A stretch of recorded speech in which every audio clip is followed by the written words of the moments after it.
உலகம் முழுவதும் அமெரிக்கா மற்றும் ஈரான் மோதலை உற்று நோக்கிக் கொண்டிருக்கும் இவ்வேளையில் அந்த பரபரப்புக்கு மத்தியில் ரஷ்யா உக்ரைன் மீது இதுவரை இல்லாத அளவிற்கு ஒரு மாபெரும் தாக்குதலை நடத்தியுள்ளது. ரஷ்ய அதிபர் விளாடிமிர் புட்டின் உத்தரவின் பேரில் கடந்த 24 மணி நேரத்தில் மட்டும் சுமார் 1000 ட்ரோன்களை ஏவி உக்ரைனை நிலைக்குலைய செய்துள்ளது ரஷ்ய ராணுவம். பகல் நேரத்தில் நடத்தப்பட்ட இந்த தாக்குதலில் குடியிருப்பு பகுதிகள் மற்றும் முக்கிய நகரங்கள் குறிவைக்கப்பட்டதால் மக்கள் பெரும் அச்சத்தில் உறைந்துள்ளனர். உக்ரைன் விமானப்படை வெளியிட்ட தகவலின்படி ஏவப்பட்ட 1000 ட்ரோன்களில் 500க்கும் மேற்பட்டவை மிக துல்லியமாக பல இடங்களை குறிவைத்தன.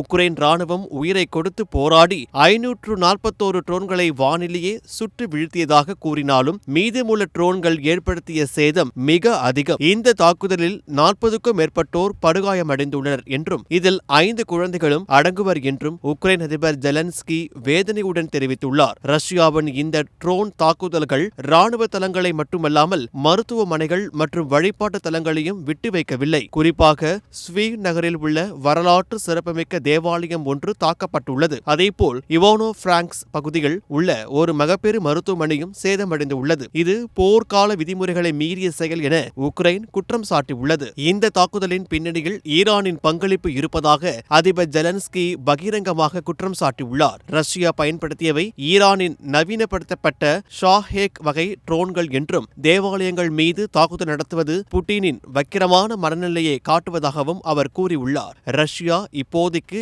இந்த போரை முடிவுக்கு கொண்டுவரும் எண்ணத்தில் இல்லை என்பதையே இந்த 1000 ட்ரோன் தாக்குதல் காட்டுகிறது என சர்வதேச நிபுணர்கள் கருதுகின்றனர்.